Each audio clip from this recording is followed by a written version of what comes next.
हाँ जी, तो last class जहाँ रुके थे हम लोग वहीं से शुरू करना पड़ेगा, थोड़ा एक हुक मिल जाए, थोड़ा एक जॉइंट मिल जाए, और आज नई चीज़ों को डिस्कस करेंगे। फ्री बॉडी डायग्राम्स की बात करेंगे न्यूटन्स लॉज ऑफ मोशन में, मे बी कि आज फर्स्ट लॉ भी डिस्कस करें और उस पर बेस्ड न्यूमेरिकल्स भी देखें। तो ज़रा याद करो कि क्या हम लोग बीते क्लास में, वो जो क्लास बीती है हमारी, उसमें हम लोगों ने ऐसी बात कर ली है कि यदि ये कोई एक सीलिंग है फिक्स सपोर्ट और ये कोई एक स्ट्रिंग है, यहाँ से कोई एक बॉडी अटैच्ड है, m मास की कोई बॉडी है जो इस रस्सी के सहारे, ये कोई चेन भी हो सकता है, ये कोई रस्सी भी हो सकती है, रोप, ये कोई स्ट्रिंग भी हो सकता है, कुछ भी। तो इसमें पहली बात, इसका वेट लग रहा होगा वर्टिकली डाउनवर्ड mg, और कहा था टेंशन फोर्स को दिखाना है पॉइंट ऑफ कांटेक्ट, जहाँ पे स्ट्रिंग और उससे बंधी हुई कोई एक बॉडी, जहाँ पे स्ट्रिंग और स्ट्रिंग जिस सपोर्ट के साथ अटैच्ड है, यहाँ पर दो पॉइंट ऑफ कांटेक्ट है, एक ये वाला पॉइंट ऑफ कांटेक्ट है और एक स्ट्रिंग के साथ ये पॉइंट ऑफ कांटेक्ट है। तो हमेशा tension force point of contact के ऑपोजिट लगा करता है। मतलब यदि यहाँ पे एक पॉइंट ऑफ कांटेक्ट है तो इसमें इस जगह ये रहा टेंशन, एक पॉइंट ऑफ कांटेक्ट यदि यहाँ है तो ठीक इसके ऑपोजिट ये होगा point of contact. Point of contact के ऑपोजिट एक यहाँ और एक और पॉइंट ऑफ कांटेक्ट है यहाँ। डायरेक्शन की बात हो रही है।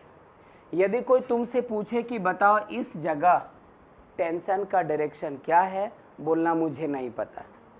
ध्यान रखिएगा, आपको पता है तो आप ही कुछ करो, मुझे नहीं मालूम, ना तो कहीं पढ़ा है, ना कहीं किसी बुक में लिखा है, ना किसी टीचर ने बताया, इसलिए I don't have any idea regarding the direction of tension force in between the two points. क्योंकि यहाँ पे हमें कोई पॉइंट ऑफ कांटेक्ट नहीं मिल रहा बच्चों। यहाँ पे कोई पूछे मत बताना, यहाँ पे कोई पूछे कहना कि मैं स्कूल ही नहीं गया बचपन से, कहना मैं कॉमर्स स्टूडेंट हूँ, आर्ट्स ले रखा हूँ, नहीं पता मुझे। लेकिन यही यदि बात पॉइंट ऑफ कांटेक्ट के आसपास हो तो बेधड़क आप वहाँ पर बता दीजिएगा। ठीक है, ठीक, एक तो ये हो गया। एक और बात करें हम लोग, लास्ट क्लास में भी ये डायग्राम देखा था। एक हॉरिजॉन्टल सरफेस है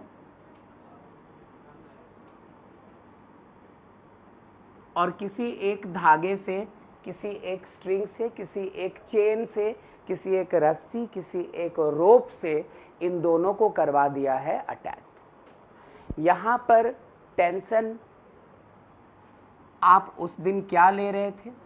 0, याद है? क्योंकि बस पहला ब्लॉक, बस दूसरा ब्लॉक, दोनों एक रस्सी के सहारे कनेक्टेड है बट एक हॉरिजॉन्टल सरफेस पे पड़े हुए हैं। हाँ, टेंशन प्रोड्यूस होगा, उसके लिए शर्त क्या है? क्या शर्त है? कि इधर से कुछ एक्सटर्नल फोर्स लगा दो और इधर से कुछ आप एक्सटर्नल फोर्स लगा दो, तब ये रस्सी टाइट हो जाएगी और उस वक्त ये रहा पॉइंट ऑफ कांटेक्ट, टेंशन इस डायरेक्शन में, ये रहा दूसरा पॉइंट,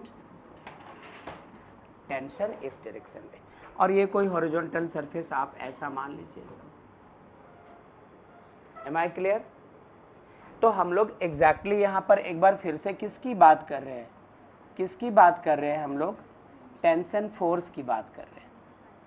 टेंशन फोर्स कहाँ लगा करता है? हमेशा किसी स्ट्रिंग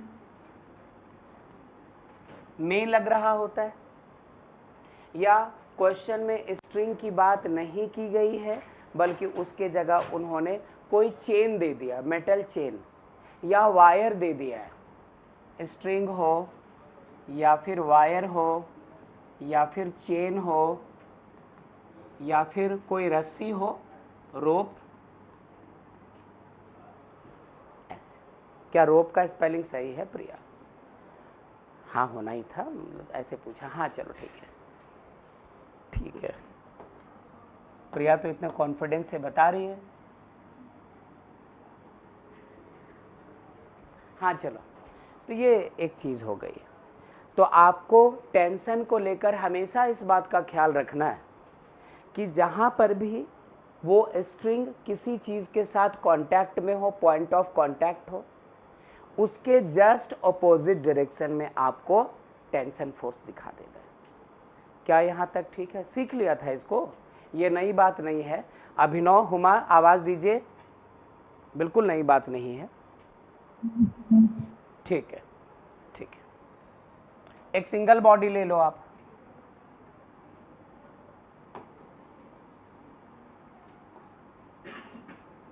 और यहाँ पे कुछ नहीं, सिर्फ एक फोर्स लगाकर इधर पुल किया जा रहा।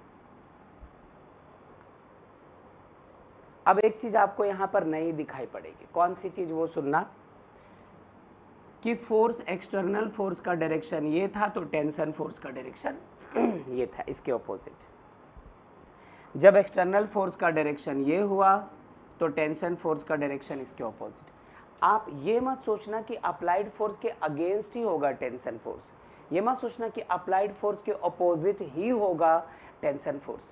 आपको टेंशन फोर्स के बारे में सिर्फ ये ध्यान रखना है कि पॉइंट ऑफ कांटेक्ट जहां होगा, उस थ्रेड का, उस रस्सी का, उस रोप का, उस वायर का, उस चेन का, अब किसी ऑब्जेक्ट के साथ हो या सीलिंग के साथ हो या किसी भी चीज़ में बंधी हुई हो, उस पॉइंट के ऑपोजिट, बस यही ध्यान रखना पड़ेगा।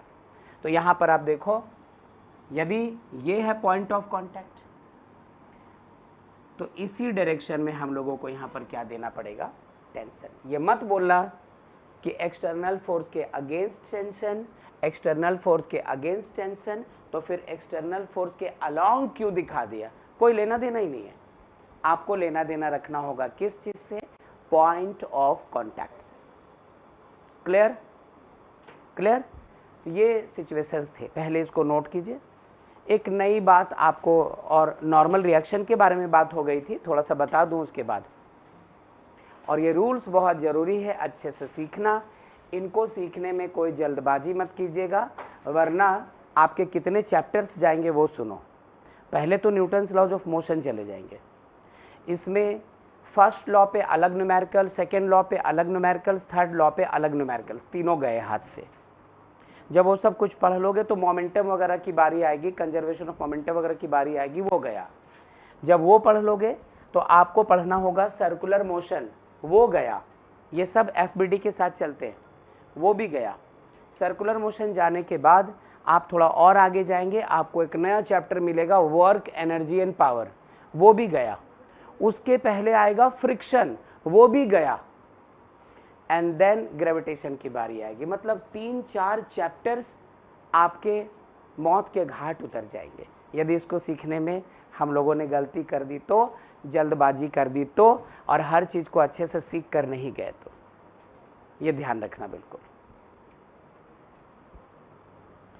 ठीक है, अभिनव, हुमा, आवाज़ दीजिए प्लीज़। Yes sir. ठीक है, बहुत अच्छा।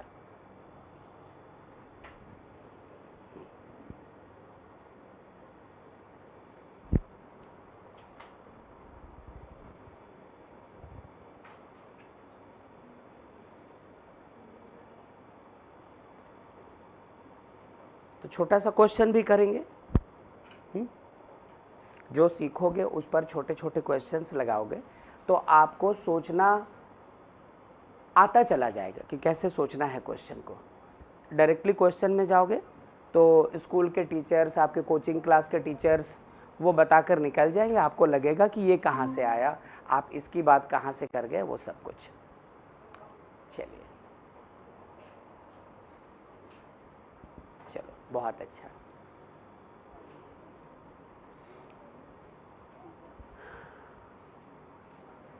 ओके,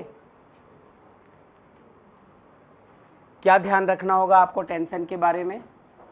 टेंशन के डायरेक्शन के बारे में क्या ध्यान रखना पड़ेगा? Always always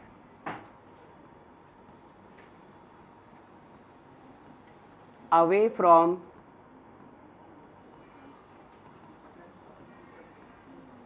the point of contact। इसको लिख के रख लीजिए बच्चों।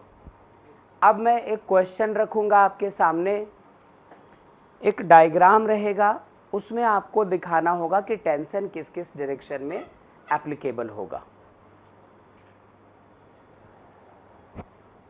टेंशन का डायरेक्शन दिखाना होगा। अभिनव नोट हो गया यहाँ तक? Yes sir. बहुत अच्छी बात।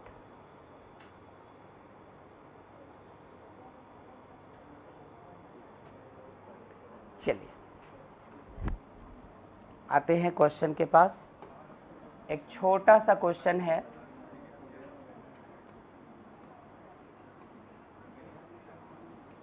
शो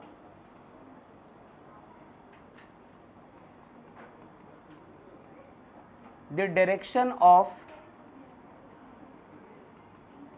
tension in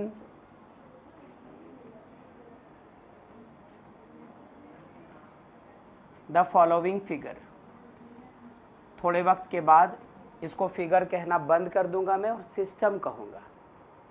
आपको भी वो सीखना पड़ेगा कि सिस्टम कब कहना है। फिलहाल सपोज आपको ऐसी कोई बात कह दी गई है, एक यहाँ पे है हमारे आपके घर की छत की सीलिंग। छत तो खुद में अपने आप में सीलिंग होता है, नहीं? अच्छा, और एक यहाँ दीवार है बच्चों।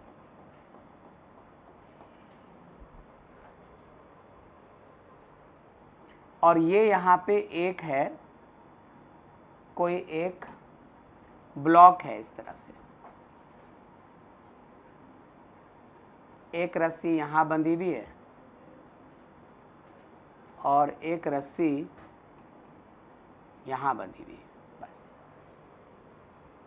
और ब्लॉक का मास कितना बच्चों? m। बस दो रस्सियाँ हैं। एक और चीज़ सुन लो ध्यान से, आज से लेकर मरते दम तक जब कभी आप ऐसे डायग्राम्स डिस्कस कर रहे होंगे, टेंशन सेम होगी यदि रस्सी सेम रहा। यदि रस्सी के दो अलग अलग टुकड़े हो तो किसी एक रस्सी में टेंशन T1 दिखाया, दूसरे में T2 दिखा दो। एक में T दिखाया टेंशन, दूसरे में T डैश दिखा दो। ठीक है, मतलब यदि टुकड़ा एक ही रस्सी जितनी लंबी भी हो, कहीं से भी होकर गुजरे, उसका टेंशन कभी नहीं बदलता।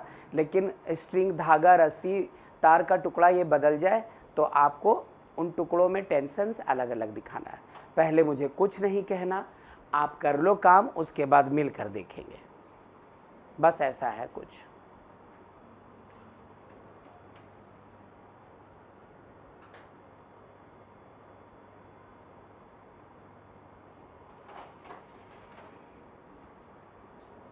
कर लिया है?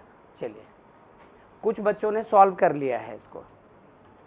यूँ तो इन्होंने सिर्फ टेंशन दिखाने को कहा था, लेकिन आपको लग रहा है कि चलो टेंशन तो दिखाते हैं, क्यों ना इसका वेट सबसे पहले mg दिखा दिया जाए। ध्यान से अब इस वाले रोप को देखना बेटा, एक पॉइंट ऑफ कांटेक्ट यहाँ है, एक पॉइंट ऑफ कांटेक्ट यहाँ है, तो इसके आसपास टेंशन का डायरेक्शन ये, और इस पॉइंट ऑफ कांटेक्ट के आसपास टेंशन का डायरेक्शन। पॉइंट ऑफ कांटेक्ट के ऑपोजिट डायरेक्शन में हम लोगों को टेंशन दिखाना है। ठीक है, अच्छा यहाँ पे बात करो, दो पॉइंट्स ऑफ कांटेक्ट, एक ये और एक ये। यहाँ पे टेंशन का डायरेक्शन ये और इसके आसपास टेंशन का डायरेक्शन ये। इन बिटवीन कोई पूछे आप नहीं जानते हो, ध्यान रखना इस बात का। अब देखो, रस्सी के दो अलग अलग टुकड़े लिए गए, ध्यान रखना, दोनों टुकड़े अलग अलग रस्सी के, इसलिए इसमें टेंशन अलग दिखाना होगा, इसमें अलग। मान लो इसमें आपने टेंशन दिखा दिया है T1, यहाँ पे भी T1। यदि इस दूसरी रस्सी में इस टेंशन को T2 कहा है, ये टेंशन भी कितना हो जाएगा? T2। कितने बच्चों का करेक्ट हो गया ये? अच्छा, इतने सारे बच्चों का, ठीक है। इसको कर लीजिए नोट, यदि थोड़ा सा इधर उधर है तो। प्रिंस ठीक है, कर चुके थे, ओके। हो चुका था हुमा सॉल्व हमारा, यस सर। ठीक है, चलो चलो। अच्छा,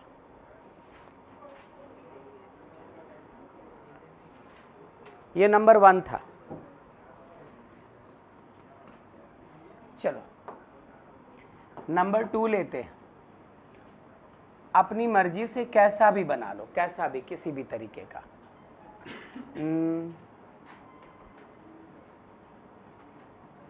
एक ये यहाँ से एक स्ट्रिंग या रोप ये रहा, ठीक है।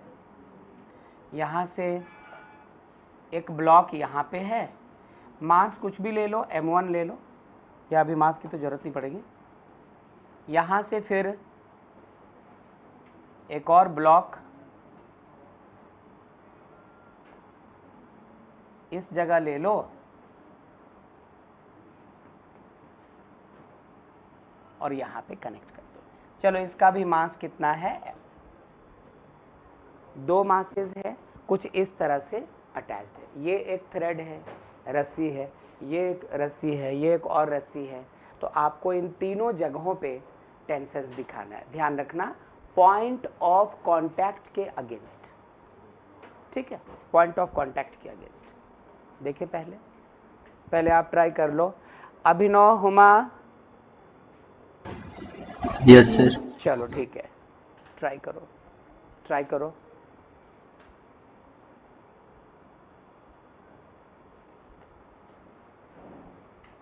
हो ही गया होगा।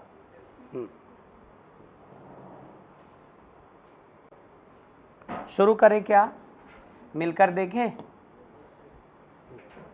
3 अलग अलग थ्रेड्स हैं, 3 अलग अलग स्ट्रिंग्स है, तो तीनों की बात हम लोग अलग अलग तरीके से करेंगे। सुनना, क्या आपने इसकी वजह से इसमें टेंशन का डायरेक्शन ऐसा दिखाया, और मैं मानता हूं कि इसका आपने सिंबल ले लिया T1, ये पॉइंट ऑफ कांटेक्ट, इसके अगेंस्ट टेंशन कितना T1, इसके अगेंस्ट यहाँ पे टेंशन कितना ले लो, चलो T2, और यहाँ पे फिर टेंशन कितना T2। क्या इसमें आप लोग T1 या T2 दिखा रहे हो या T3 दिखा रहे हो? यदि T3 दिखाया तो गलत हो गया, क्योंकि 0 टेंशन होगा। ये दोनों सिर्फ अटैच्ड है, इसके सहारे बंधे हुए हैं। कहा कि एक्सटर्नल फोर्स लगाओगे दोनों तरफ से तो ये रस्सी तनेगी, तो टेंशन आएगा उसमें, और तब टेंशन दिखा सकते हो। तो जिन बच्चों ने यहाँ पे T का वैल्यू 0 लिखा वो राइट है, और जिन्होंने T3 दिखा दिया वो लेफ्ट है। चलो, आफरीदी का क्या था, सही था, T3 ले लिया था आपने। अच्छा ठीक है यहाँ तक। चलिए, तो ये पहचानी हुई बात है, उस दिन बात कर चुके थे हम लोग लास्ट क्लास में। आज हम लोगों को सीखना है FBD, फ्री बॉडी डायग्राम। कहा कि इसको आप औना पौना मत समझ लेना, इसको सड़क छाप उठाया गिरा मत समझ लेना FBD को, क्योंकि यही है जो न्यूटन्स फर्स्ट लॉ पर बेस्ड न्यूमेरिकल्स सॉल्व करने की काबिलियत आप में भर सकता है। यही है जो न्यूटन सेकेंड लॉ पर बेस्ड न्यूमेरिकल्स आपको सिखा सकता है कैसे बनाना है। न्यूटन्स थर्ड लॉ पे न्यूमेरिकल कैसे बनेंगे वो ये बताएगा। इतना होने के बाद आपसे कहा सर्कुलर मोशन, वहाँ पे भी FBD की ज़रूरत पड़ेगी, तो वहाँ आपकी मदद करेगा। फ्रिक्शन आएगा, फ्रिक्शन भी इसी की भरमार होगी पूरी तरह से, वहाँ पे भी पड़ेगा। वर्क एनर्जी पावर पड़ेगा। स्प्रिंग की बातें भी करेंगे हम लोग, लेकिन यहाँ पर ध्यान देते रहना। चलो अब शुरू करते हैं। अभिनव एक आवाज़ दीजिए please. Yes sir. Very good. क्या हम लोगों को अब है पढ़ना फ्री बॉडी डायग्राम। शॉर्टली इसको FBD कहा करेंगे। इसे आपके टीचर्स FBD कहकर बुलाएंगे, फ्री बॉडी डायग्राम। किस तरह की चीज़ है वो सुनना। एक ऐसा डायग्राम जिसमें किसी भी ब्लॉक, किसी भी ऑब्जेक्ट, किसी भी बॉडी पे लगने वाले सारे फोर्सेस को आप विद डायरेक्शन रिप्रेजेंट करते हो। कोई एक बॉडी है तो उस पर जो जो फोर्स लग रहा हो, एग्जाम्पल के तौर पे ग्रेविटेशनल फोर्स, एग्जाम्पल के तौर पे अप्लाइड फोर्स, एग्जाम्पल के तौर पे यदि वहाँ रस्सी है तो टेंशन फोर्स, एग्जाम्पल के तौर पे यदि किसी सरफेस पे रख छोड़ा है उसको तो रिएक्शनल फोर्स, वो सब। उसके अलावे भी जो भी फोर्स आप लगता हुआ उसमें देखेंगे, उन सारे फोर्सेस को उस डायग्राम में विद करेक्ट डायरेक्शन रिप्रेजेंट करना ही डायग्राम का नाम क्या दिलवाता है? Free body diagram. अब फिर फ्री बॉडी डायग्राम क्यों, फ्री वर्ड क्यों आ रहा है यहाँ पे? क्योंकि कई बार एक से ज़्यादा ब्लॉक्स होंगे और हम तुम क्या कर रहे होंगे, मान लो 5 अलग अलग ब्लॉक्स है, कि यहाँ है, कि यहाँ है, कि वहाँ है, हम लोग एक बार में उनमें से किसी एक ब्लॉक में लगने वाले फोर्सेस की बात कर रहे होंगे। तो इंडिविजुअली एक एक की बात करेंगे, उनका आपस में रिलेशन इस्टेब्लिश करेंगे और उसके बेसिस पर मैथ्स के इक्वेशंस बनेंगे, उनको सॉल्व करके जो गिवन डेटा होगा उसके बेसिस पर हम लोग जो चीज़ें कैलकुलेट करनी होगी वो करेंगे। आप इस चीज़ को ऐसे समझो, a diagram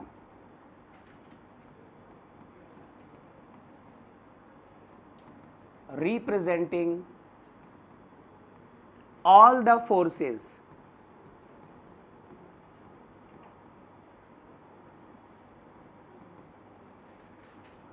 acting on a body is called free body diagram. और इसमें से सबसे इम्पॉर्टेंट बात, एक्टिंग ऑन अ बॉडी। मैं बोलूँगा आप इसको गौर करना, आप गौर कर चुकेंगे और जब इस्तेमाल करने की बात आएगी आप ये बात भूल जाएंगे। बस आपका कॉन्सेप्ट रॉन्ग, आपका डायग्राम गलत, आपके इक्वेशंस गलत और फिर कैलकुलेशन भी कोई काम नहीं आएगा।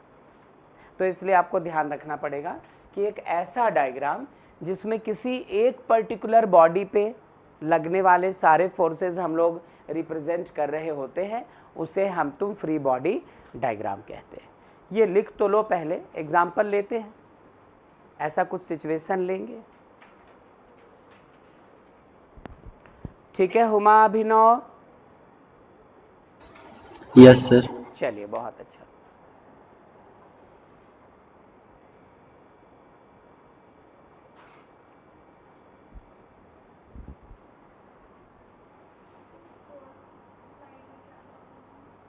फर्स्ट में यही तो था। हाँ ठीक है, चलिए। हाँ ठीक है, सुन लो जरा, आओ पहला एग्जाम्पल ले लो। Consider a horizontal surface. कैसा? स्मूथ हॉरिजॉन्टल सरफेस जिसके ऊपर कोई एक ब्लॉक रखा है जिसका मास कितना है और कुछ नहीं है। ना तो इसको किसी रस्सी से बांधा, ना तो लेफ्ट में खींच कर ले जा रहे आप, ना राइट में खींच कर ले जा रहे हैं, ना पुश कर रहे हैं, ना पुल कर रहे हैं, कोई फोर्स नहीं लगा। बस एक हॉरिजॉन्टल सरफेस है जो स्मूथ है और उसके ऊपर एक ब्लॉक रखी हुई। अब इस ब्लॉक पे जो जो फोर्सेस लग रहे हैं यदि आप दिखाने की कोशिश करें तो देखो तो क्या क्या दिखेगा। सबसे पहले इसका वेट वर्टिकली डाउनवर्ड क्या होगा? mg। तो हालांकि न्यूटन्स थर्ड लॉ तो आने वाले वक्त में पढ़ेंगे हम लोग, बट अप्लाई अभी थोड़ा सा होगा। तो जो 9th क्लास में पढ़ा है आप समझ लो, उसके बेसिस पे बात कर रहे हैं। To every action there is equal and opposite reaction. तो यदि बात ऐसी है तो इस ब्लॉक ने इस हॉरिजॉन्टल सरफेस पे एक्शन किया और इसके जवाब के तौर पे ये जो हॉरिजॉन्टल सरफेस है वो इस पे रिएक्शन करेगा। नॉर्मल रिएक्शन लास्ट क्लास सीख रहे थे, नॉर्मल रिएक्शन किस तरह की चीज़ होती है। इंट्रो तो लिया था थोड़ा थोड़ा, थोड़ा थोड़ा, आप ये मत बोलो कि सीख गए थे उस दिन, बात चल रही थी सिर्फ कौन कौन से फोर्सेस होते हैं। अच्छा, क्या सब कुछ ठीक है? अच्छा, अब होगा क्या, कई बुक्स सिर्फ इसी तरह के डायग्राम्स से सेटिस्फाइड, कई टीचर्स आपको मना करेंगे कि बस कह देंगे कि यही डायग्राम, इससे आगे और कुछ मत करना, लेकिन कुछ टीचर्स आपकी इस बात को नहीं मानेंगे। कुछ बुक्स स्ट्रिक्टली उनके सॉल्व्ड एग्जाम्पल्स में एफबीडी कुछ अलग ही तरीके से दिखा रहे होंगे। हाँ चलो, कुछ और ही तरीके से दिखा रहे होंगे। वो क्या, ये इस पूरे ब्लॉक को बच्चों एक पॉइंट से दिखा देंगे, चाहे यहाँ पे एक छोटी सी माचिस की डिब्बी हो, बड़ा सा ट्रक हो, उससे भी बड़ी वेल मछली हो। फिजिक्स में ऑब्जेक्ट को एक पॉइंट से दिखा दिया जाएगा। तो ये रहा वो पॉइंट जो इस ब्लॉक को रिप्रेजेंट कर रहा है। इसका मास m है, तो mg वर्टिकली डाउनवर्ड और नॉर्मल रिएक्शन ऊपर की तरफ।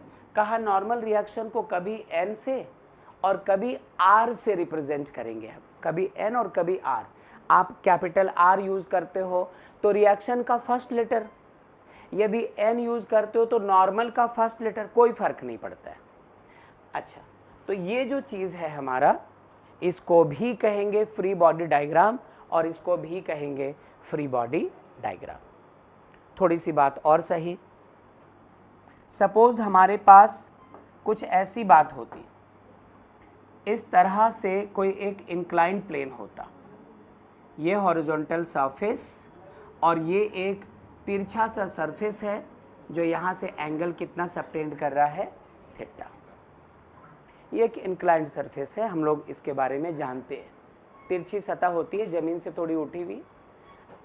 एग्जाम्पल भी दिया था कई बार कि हमारे आपके घर का जो चौखट है, यदि सामने सड़क से थोड़ी ऊंची हो तो बाइक या स्कूटर अंदर करने के लिए हम लोगों को एक तिरछा इंक्लाइंड बनाना होता है। कभी सीमेंट का, कभी लकड़ी का कोई तख्ता होता है, कभी मेटल का कोई शीट होता है।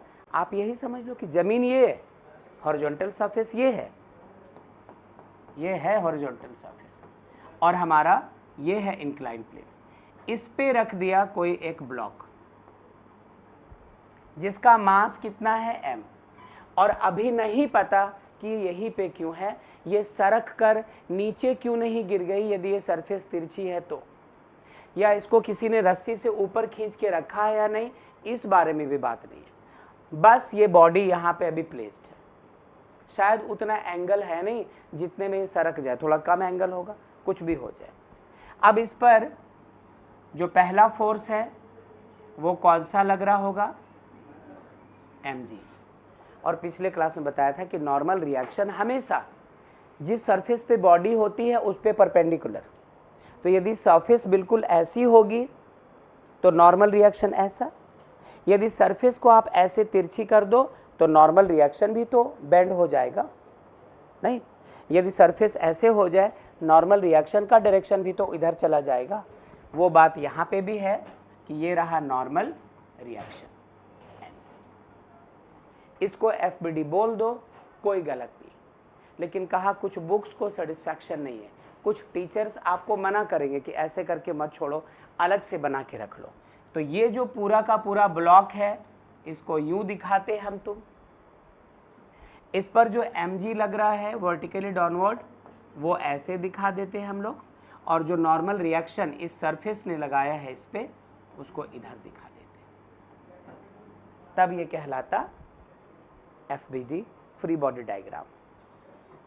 और सिचुएशंस लेंगे हम लोग कि एक पुली है, उससे एक रस्सी पास हो रही है और उस रस्सी के दोनों एंड्स पे एक एक ब्लॉक लगे हुए हैं, उसकी भी बात करेंगे, उसमें टेंशन है, नॉर्मल रिएक्शन है या नहीं। अच्छा याद करो, हम लोग कुछ और भी बात कर रहे थे लास्ट क्लास में जब स्ट्रिंग की बात हो गई थी, है ना, तो कहा था मासलेस, इनएक्सटेंसिबल और अनब्रेकेबल ऐसे स्ट्रिंग्स होने चाहिए। ऑब्जेक्ट को कहा था कि परफेक्टली रिजिड होना चाहिए ऑब्जेक्ट, ये सारी चीज़ें। तो फिलहाल पहले इसको नोट करो, फिर और आगे चलते हैं। आपका पिछला क्लास मिसिंग था ना, नोट कीजिए, इसको नोट कर लीजिए, पता नहीं कितना। एक और, इसमें ये वाला एफबीडी आपको तैयार करना है। ये रही एक सीलिंग, ये एक छोटी सी प्यारी सी नन्ही सी रस्सी,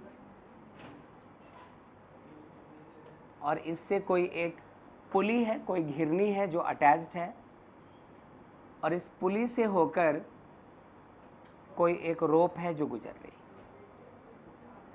इसके दोनों एंड्स पे दो बॉडीज इस तरह से कनेक्टेड दिख रहे हैं। इसका मास कह दिया m1 और इसका मास कह दिया m2। अब मेरी बात सुनना, इसे हम लोग सिस्टम कहेंगे। अब मोर देन वन ब्लॉक आ जाए तो वैसे केस में हम लोग इस पूरे को एक सिस्टम कह देंगे कि एक सिस्टम है जिसमें दो अलग अलग मासेस हैं इस रोप से कनेक्टेड, और हमें इसमें m1 और m2 पे लगने वाले फोर्सेस दिखाने, मतलब m1 का भी FBD बनाना है और m2 का भी FBD बनाना है। ठीक है, इनफैक्ट इस पुली का भी, पुली मासलेस है। ठीक है, ट्राई कीजिए पहले, अभिनव ट्राई करो और हुमा आप भी ट्राई करो, देखो क्या होता है।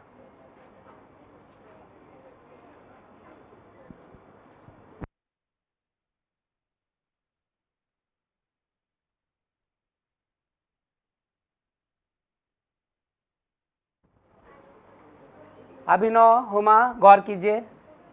चलो पहले हम लोग इसकी बात करते हैं, प्लीज ध्यान देना, प्लीज गौर कीजिएगा। क्या आपने इस पर लगने वाला, इसका वेट, इस पर लगने वाला ग्रेविटेशनल फोर्स m1g ऐसा दिखा दिया? अच्छा, ये रहा पॉइंट ऑफ कांटेक्ट, तो अगेंस्ट इसके टेंशन दिखा दिया, T1 लिखा है ना आपने। अच्छा, यहाँ पे क्या आपने m2 दिखाया, m2g, और पॉइंट ऑफ कांटेक्ट के अगेंस्ट क्या यहाँ पर आपने T2 लिखा, इसको T1 और इसको T2। कितने बच्चों ने ऐसा कर डाला, T1 और T2 वाला कांड? ठीक है, जिसने भी किया उन सब का रॉन्ग हो गया। वजह क्या है, एक ही रस्सी तो है यहाँ से यहाँ तक, वही धागा, वही स्ट्रिंग, वही वायर, वही रोप, उधर से चल के इधर से आया। जब तक स्ट्रिंग चेंज ना हो, जब तक रस्सी ना बदले, तब तक टेंशन चेंज नहीं होगा। तो यदि आपने T1 T2 कहा है तो गलत हो गया। तो दैट्स वाई हम लोग यहाँ पे फिलहाल इसको T1 T2 नहीं, दोनों जगह क्या बोल गए, T। अगली बात, क्या इस रस्सी का और कहीं कांटेक्ट है बच्चों? हाँ, यहाँ पे। क्या इसी रोप का, इसी स्ट्रिंग का, इसी धागे का और कहीं पे कांटेक्ट है? हाँ, पॉइंट ऑफ कांटेक्ट के अगेंस्ट नीचे की तरफ भी कौन, T, यहां से नीचे की तरफ कौन, T। चूंकि ये सेम रस्सी है तो इसके चप्पे चप्पे पे सेम टेंशन होगा। अब वापस आ जाओ इसमें जरा, यहां पे भी तो ऐसी बात है, यहां पॉइंट ऑफ कांटेक्ट है, तो हम लोग इस जगह दिखा सकते हैं टेंशन T। एक्चुअली कुछ और हो जाएगा, T1 कह दो। यदि यहाँ पर इसे बांधा गया होगा तो ऑपोजिट डायरेक्शन में आप एक को कंसीडर करो, दोनों चलो कंसीडर नहीं करते, क्या हुआ, पॉइंट ऑफ कांटेक्ट इसको ले लो तो इसके अगेंस्ट टेंशन हमारा ये, और यहाँ पे टेंशन बदल जाएगा। वजह पता है, रस्सी चेंज हो चुकी है, स्ट्रिंग चेंज हो चुका है। एक टुकड़ा जो कि थोड़ा लंबा सा था उसको यहाँ से लेकर इस घिरनी से गुजारते हुए यहाँ लेके आ रहे हैं, और दूसरा छोटा सा टुकड़ा अलग से उसी रस्सी से काट करके यहाँ पर यूज़ किया गया। तो जब रस्सी चेंज, टेंशन चेंज। रस्सी जब तक सेम तब तक टेंशन सेम। ठीक है, मतलब क्या लिख सकते हैं हम लोग, क्या लिख सकते हैं, the tension in a string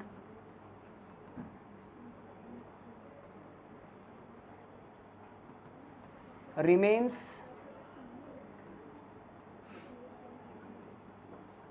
unchanged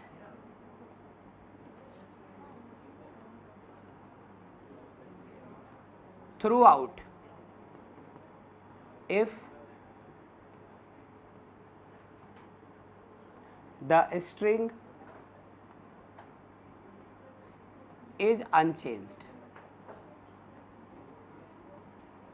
जब तक रस्सी को ना बदला जाए, जब तक नया टुकड़ा, जब तक नया सैंपल ना यूज किया जाए, तब तक टेंशन सेम रहेगा।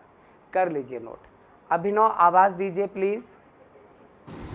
Yes sir. बहुत अच्छा, चलो। तो ये कुछ ज़रूरी बातें थी जो हम लोग कर चुके हैं। रिंग नहीं है, पुली है वो।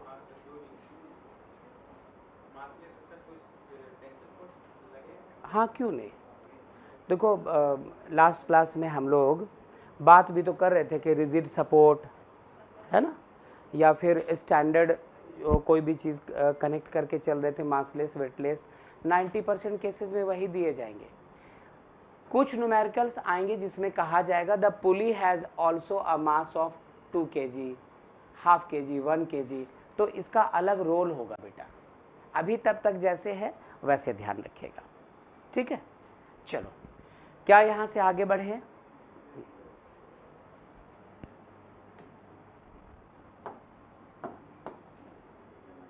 बात कीजिए न्यूटन्स फर्स्ट लॉ की। अब अच्छे से सुनना, इसको क्यों गौर से पढ़ना ज़रूरी है। पहले तो न्यूटन्स फर्स्ट लॉ ट्रेडिशनली पढ़ाऊंगा आपको, जैसे आप 9 क्लास में पढ़ा करते थे। उसके बाद न्यूटन्स फर्स्ट लॉ वैसे जानना जैसे क्लास 11 और जैसे जेई और नीट वाले को जानना चाहिए। उसके बाद आप कुछ न्यूमेरिकल प्रॉब्लम्स देखेंगे आज के ही क्लास में मेरे साथ, जो फ्री बॉडी डायग्राम पे बेस्ड होगा, और उन क्वेश्चंस में आपको फर्स्ट लॉ का इस्तेमाल करना पड़ेगा। कहीं पर भी सेकेंड लॉ या थर्ड लॉ की ज़रूरत नहीं पड़ेगी।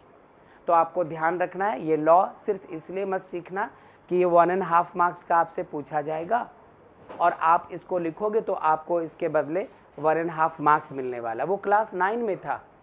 न्यूटन्स लॉज ऑफ मोशन कब पूछा जाता है? Right, Newton's first law of motion class 9 में।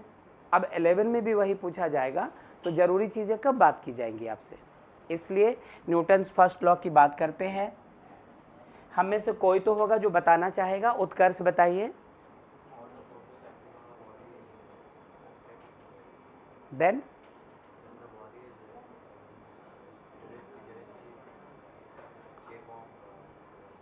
अच्छा चलो ठीक है। और कोई बोलना चाह रहा था? प्रिया।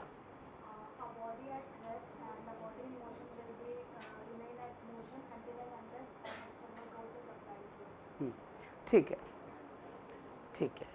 आप बात को पूरी नहीं कर पा रहे, लेकिन लगा कि आप सही बोलने जा रहे थे। आपने सही बोला। चीज़ों को देखिएगा ज़रा सा, देखना। न्यूटन्स फर्स्ट लॉ क्लास 9 में कैसे पढ़ा था आपने? A body at rest remains at rest and a body in motion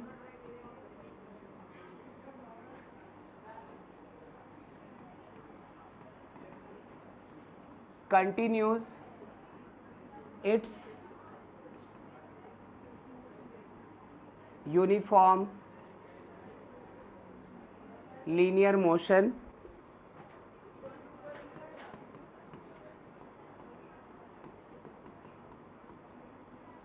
until and unless an external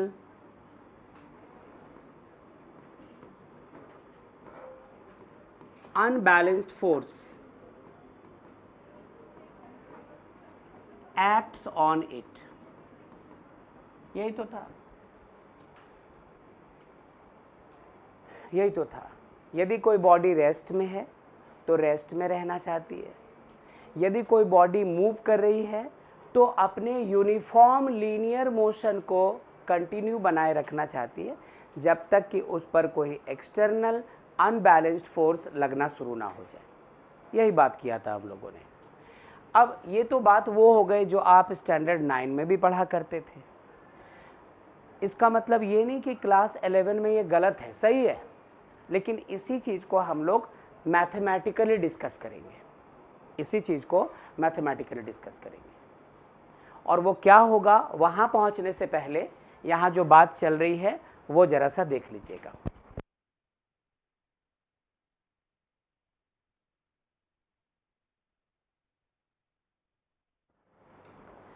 ठीक है, तो बात कर रहे थे हम लोग, यदि कोई बॉडी रेस्ट में है तो वो रेस्ट में ही रहना चाहेगी, और यदि कोई बॉडी मोशन में है तो वो बनाए रखना चाहती है मोशन को। लेकिन मोशन भी कैसा? सबसे पहले कहा यूनिफॉर्म। जिस स्पीड से चल रही थी, यदि सपोज करो 2 मीटर पर सेकेंड से चल रही थी बॉडी, तो 2 metre per second, 2 metre per second, 2 metre per second, 2 metre per second, 2 metre per second, 2 metre per second, 2 metre per second and so on, constant speed.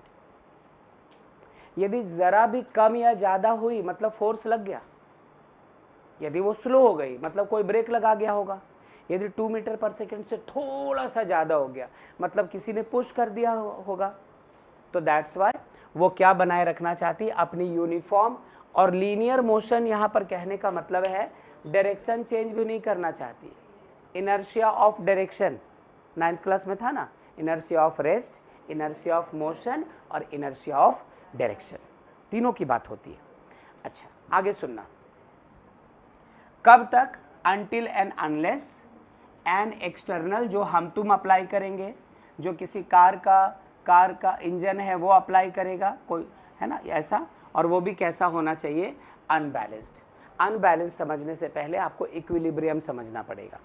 नए नए words आएंगे, आपके numerical problem में भी मिलने हैं और थ्योरीज में भी इसका जिक्र होता रहेगा। इसी बात को हम तुम थोड़ा ऐसे बोलो,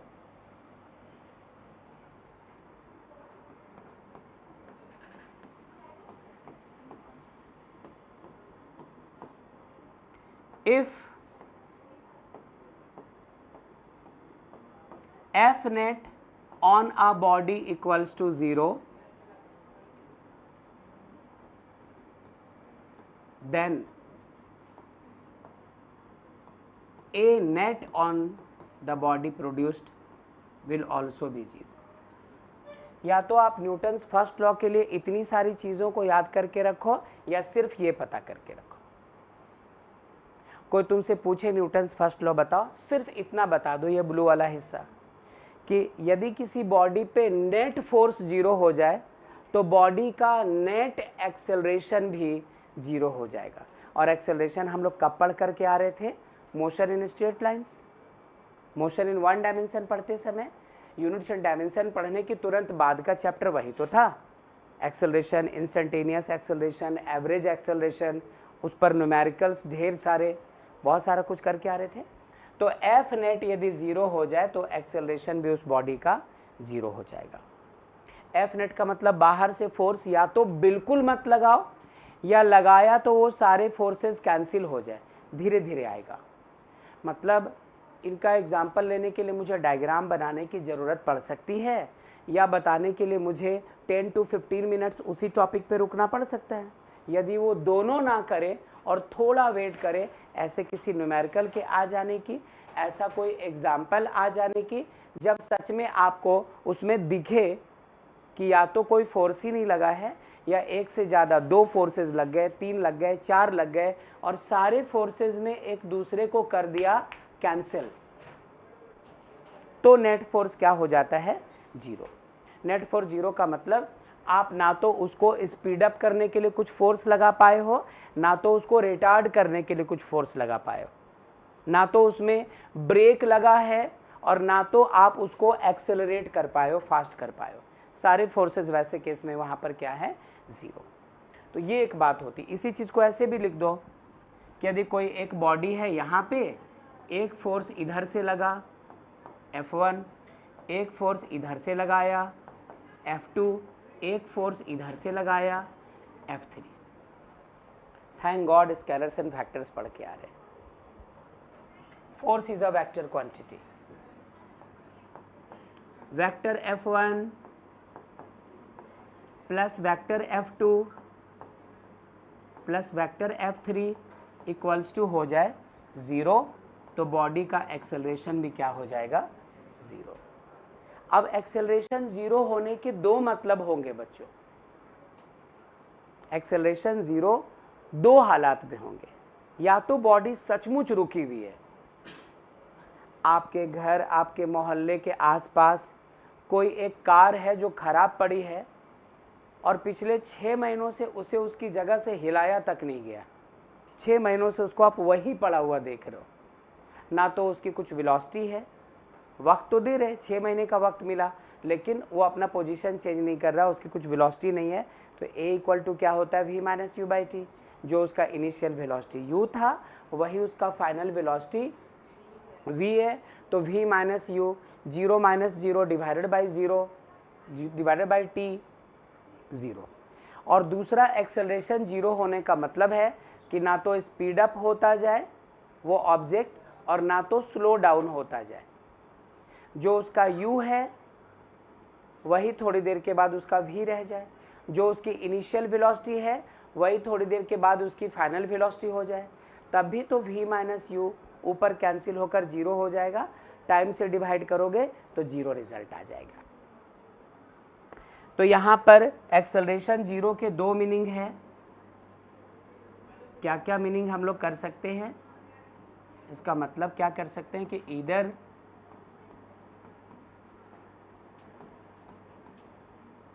the body is at rest or the body is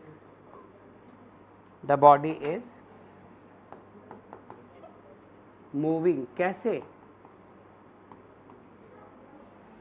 uniformly, या तो रेस्ट में है बॉडी या यूनिफॉर्मली चल रही है। यही बात है न्यूटन्स फर्स्ट लॉ को मैथमेटिकली बताने वक्त।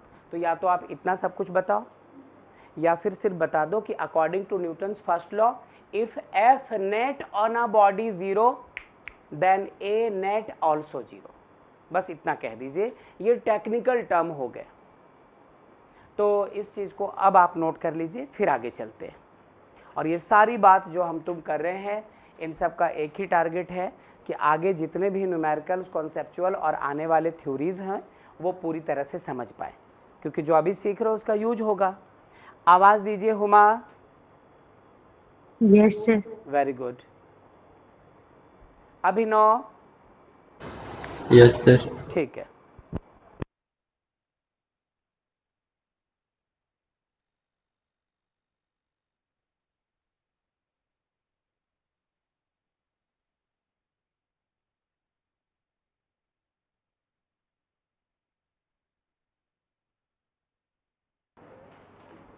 ठीक है, चलो अब क्वेश्चंस का सिलसिला शुरू। पहले हेडिंग दे दो, numericals based on Newton's first law of motion. इसमें सेकेंड लॉ, थर्ड लॉ की कोई बात नहीं होगी। Numericals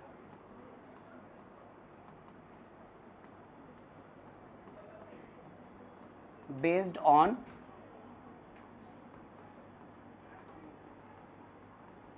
Newton's first law of motion. अभी जितने भी क्वेश्चंस लेंगे उसमें सिर्फ फर्स्ट लॉ अप्लाई होगा। What is Newton first law Priya? मार खाओगी। If F net on a body is zero then A net is also 0, जो आप बोलना चाह रहे थे, है ना, उत्कर्ष यही बोलना चाह रहे थे आप।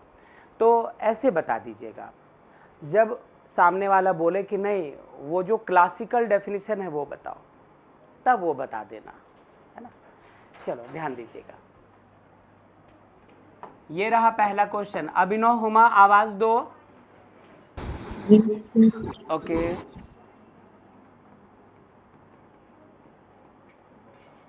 consider the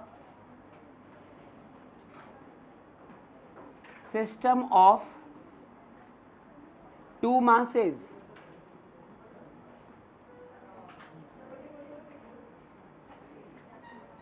m1 and m2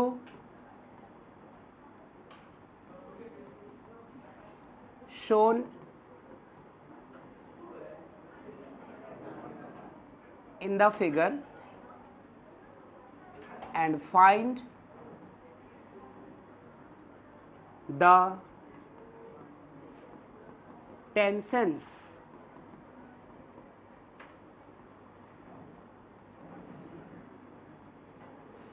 in the strings। ये है क्वेश्चन, और डायग्राम बनाता हूँ। आपको FBD बनाना होगा, इक्वेशंस बनाने होंगे, उनको सॉल्व करना पड़ेगा 6, 7, 8, 9, 10 क्लास की तरह, और जो आपको इन्फॉर्मेशन चाहिए जितना दिया हुआ होगा उसका यूज करके जो कैलकुलेट करने को बोलेगा वो करना होगा। आओ देखो,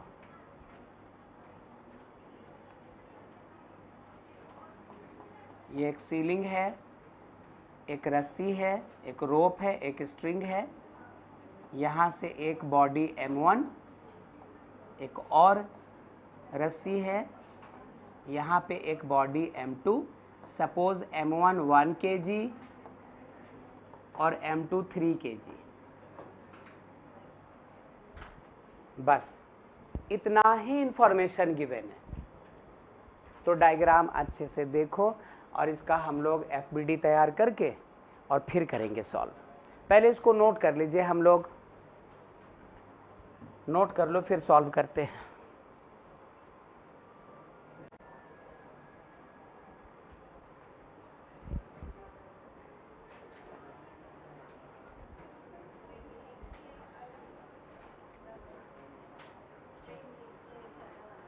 स्ट्रिंग अलग है, ये एक अलग टुकड़ा है, ये एक अलग टुकड़ा है ना।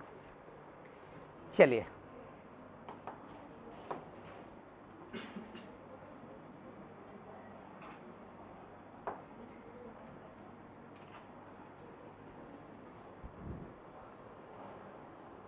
गौर,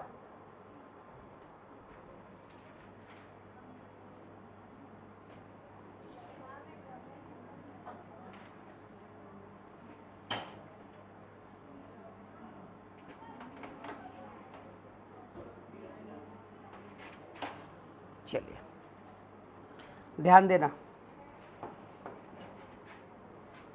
इसको m1 कहा था और इसको m2 कहा था।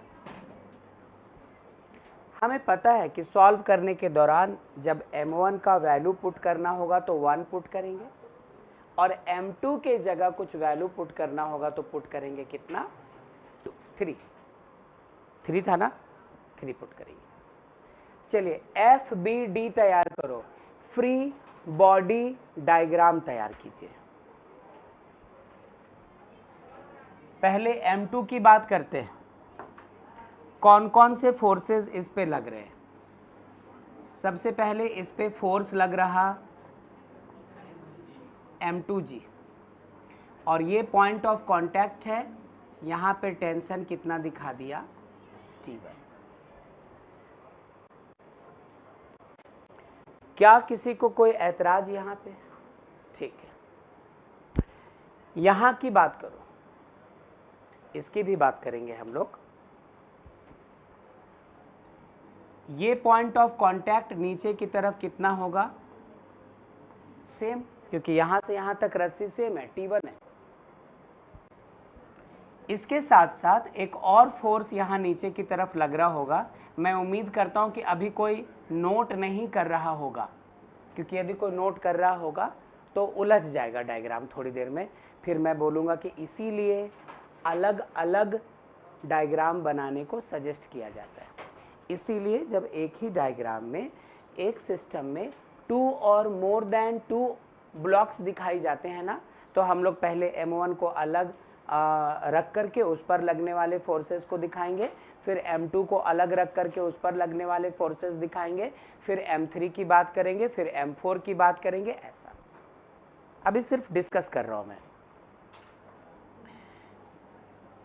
यहाँ रस्सी बदल गई, टेंशन कितना लेंगे हम लोग? T2। और M1 भी तो है, तो आप यहीं पर M1G भी दिखाएंगे शायद,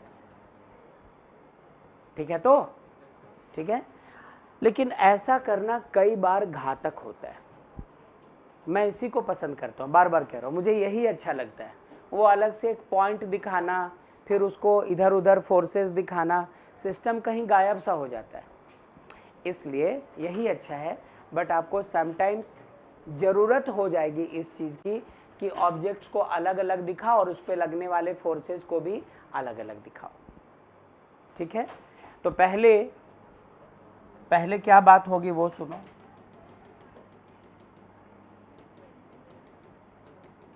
पहले हम लोग इस सिस्टम को रखेंगे और डायरेक्टली पॉइंट ऑब्जेक्ट की तरह इस पर लगने वाले फोर्सेस को दिखाएंगे।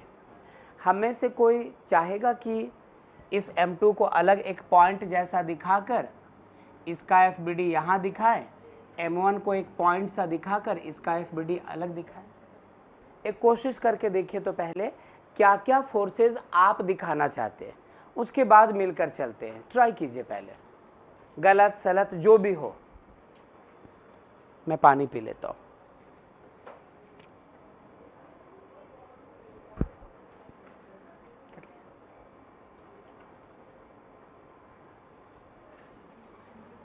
चलो, उम्मीद करता हूँ जो कोशिश करनी होगी वो कर चुके हैं। सुनना जरा, ये क्या है हमारे पास? M2। सबसे पहले नीचे की तरफ कौन सा फोर्स लगेगा? M2 जी। ये पॉइंट ऑफ कांटेक्ट है। यहाँ इस स्ट्रिंग में ऊपर की तरफ कौन सा फोर्स लगेगा? Tension force. चलो T1 दिखा दिया। जरा इसकी बात करना बच्चों, नीचे की तरफ अब क्या होगा? यहाँ पे M1 जी। एक पॉइंट ऑफ कांटेक्ट यहाँ है, तो नीचे की तरफ और क्या होगा इसमें? T1। एक पॉइंट ऑफ कांटेक्ट यहाँ है, तो ऊपर की तरफ और क्या होगा यहाँ पे? टेंशन। चलो इसको T2 कह दिया। कितने बच्चों की कोशिश मैच कर गई? इतने सारे बच्चों की।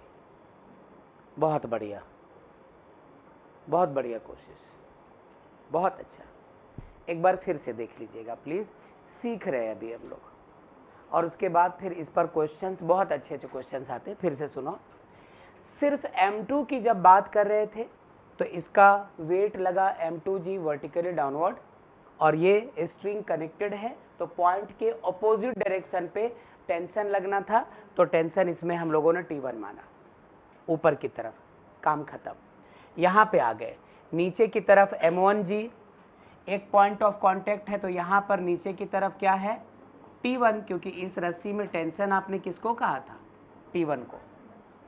तो ये जो T1 है ये आपने यहाँ दिखाया, ये जो M2G है ये आपने यहाँ दिखाया।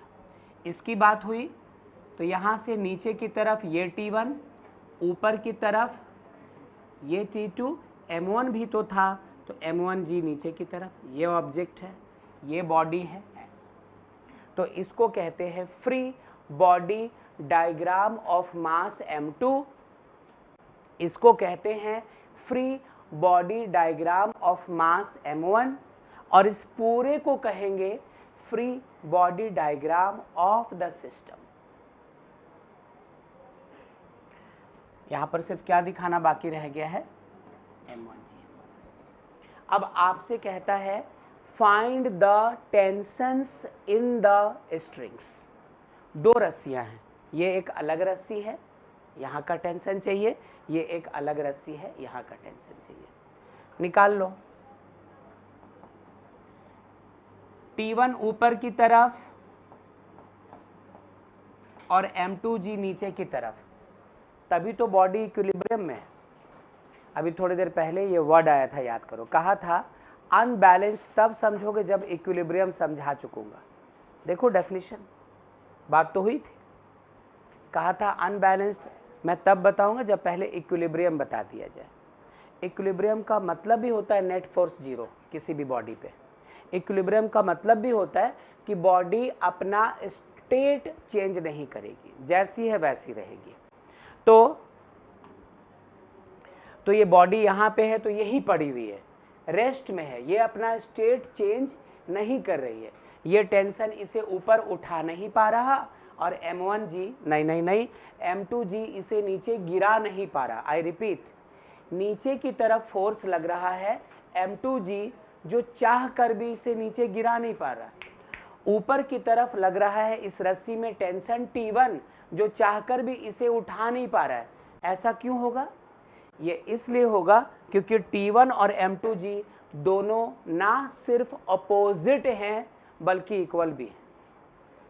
जितना T1 का वैल्यू ऊपर के डायरेक्शन में उतना ही M2G का वैल्यू नीचे के डायरेक्शन में, दोनों इक्वल है और साथ साथ दोनों अपोजिट है। इसलिए T1 को M2G कैंसिल कर दे रहा है और M2G को T1 कैंसिल कर दे रहा है और बॉडी वहीं की वहीं रह जा रही है। बॉडी रेस्ट में रह रही है, बॉडी इक्विलिब्रियम में रह रही है। ठीक है, M2 क्या था 3 kg और G का वैल्यू कितना ले लो 30 न्यूटन आंसर। इसमें टेंशन पता हो गया। चलो ऊपर वाले रस्सी में टेंशन पता करो। ऊपर वाले रस्सी के टेंशन को कैसे दिखाया है? T2 से। उसके लिए आपको इसकी बात करनी है। T2 का डायरेक्शन ऊपर और इसको कैंसिल करने के लिए नीचे दो फोर्सेस लग रहे हैं। तो T2 अकेला किसके इक्वल होगा? T1 प्लस M1G के। ये इक्विलिब्रियम में है, मतलब ये रेस्ट में है, मतलब इस पर नेट फोर्स जीरो है, तभी तो बॉडी हिलडुल रही नहीं है, रेस्ट में दिख रही है हम लोगों को। तो नेट फोर्स जीरो होने का मतलब जितनी ताकत ऊपर की तरफ लग रही होगी इसमें, उतना ही फोर्स नीचे की तरफ लग रहा होगा। ऊपर ये अकेला है, नीचे ये दोनों है, तो इस अकेले ने इन दोनों की बराबरी करके रखी हुई होगी, इसलिए बॉडी ना तो ऊपर जा रही है और ना तो नीचे जा रही है। तो यहाँ पे T2 के जगह T1 क्या रख देंगे? 30। M1 कितने kg का है? 1 और साथ में G कितना? 10। तो कितना हो गया? 40 न्यूटन। ठहरना बच्चों, यहाँ पे मान लो कि take G equals to 10 metre per second square दे गया। अब एक कमाल की बात सुनो, इस रस्सी का टेंशन कम आया, इस रस्सी का टेंशन ज़्यादा आया। ठीक है, इसका टेंशन कम, इसका टेंशन ज़्यादा। देखो T1 सिर्फ 30 न्यूटन जबकि T2 कितना है? 40 न्यूटन। क्यों? क्योंकि इस रस्सी पे सिर्फ इसका लोड है, नीचे वाले ब्लॉक का, जबकि इस रस्सी पे नीचे और ये दोनों ब्लॉक का लोड पड़ा हुआ है। तो जब ज़्यादा लोड आप अटैच करेंगे रस्सी से तो रस्सी ज़्यादा तन जाएगी, धागा ज़्यादा टाइट हो जाएगा, उसमें ज़्यादा टेंशन आएगा। इसलिए ये जो T है वो ज़्यादा आया और ये T हमारा कम आया। सब कुछ डे टू डे लाइफ से जुड़ी हुई है, ध्यान रखिएगा। अब डिपेंड करता है कि आप इस टॉपिक को एक बोझ समझते हैं, सिलेबस का एक टुकड़ा समझते हैं, या एक मौका, एक अपॉर्चुनिटी समझते हैं कि इसको सीखने का मौका मिला है तो वक्त दे करके इसको सीखा जाए। डिपेंड हमारे थॉट पे करता है। खैर, तो ये प्रॉपरली एक न्यूमेरिकल प्रॉब्लम था जो हम लोग यहाँ पर सॉल्व होता हुआ देख पाए। किसी को कुछ बात करनी है, कुछ पूछना है, कुछ डाउट है तो हाँ बोलो।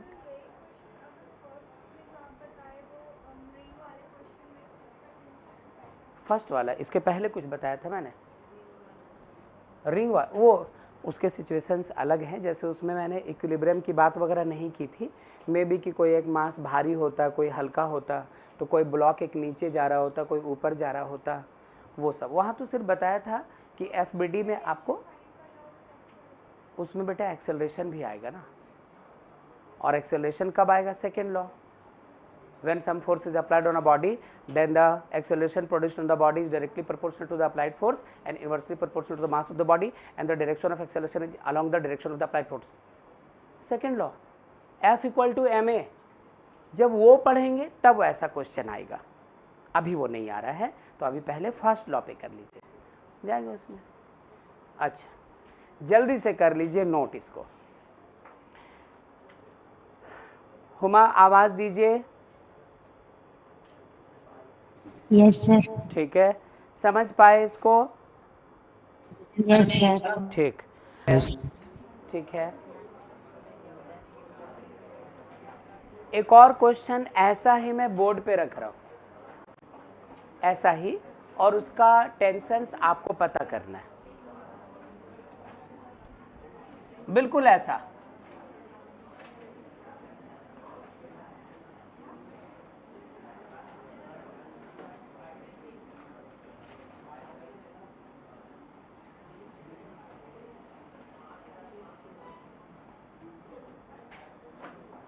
क्या कह दो, इसको M1 कह दिया 2 kg, इसको M2 कहा 3 kg, इसको M3 कहा 5 kg। ठीक है, इस रस्सी में टेंशन को T1 से दिखाना, इसके टेंशन को T2 से दिखाना, और इसके टेंशन को T3 से दिखाना, और क्वेश्चन होगा find T1, T2 and T3, ऐसा क्वेश्चन होगा। G इक्वल्स टू 10 ही रख लीजिएगा, अभी कैलकुलेशन इजी रहेगा।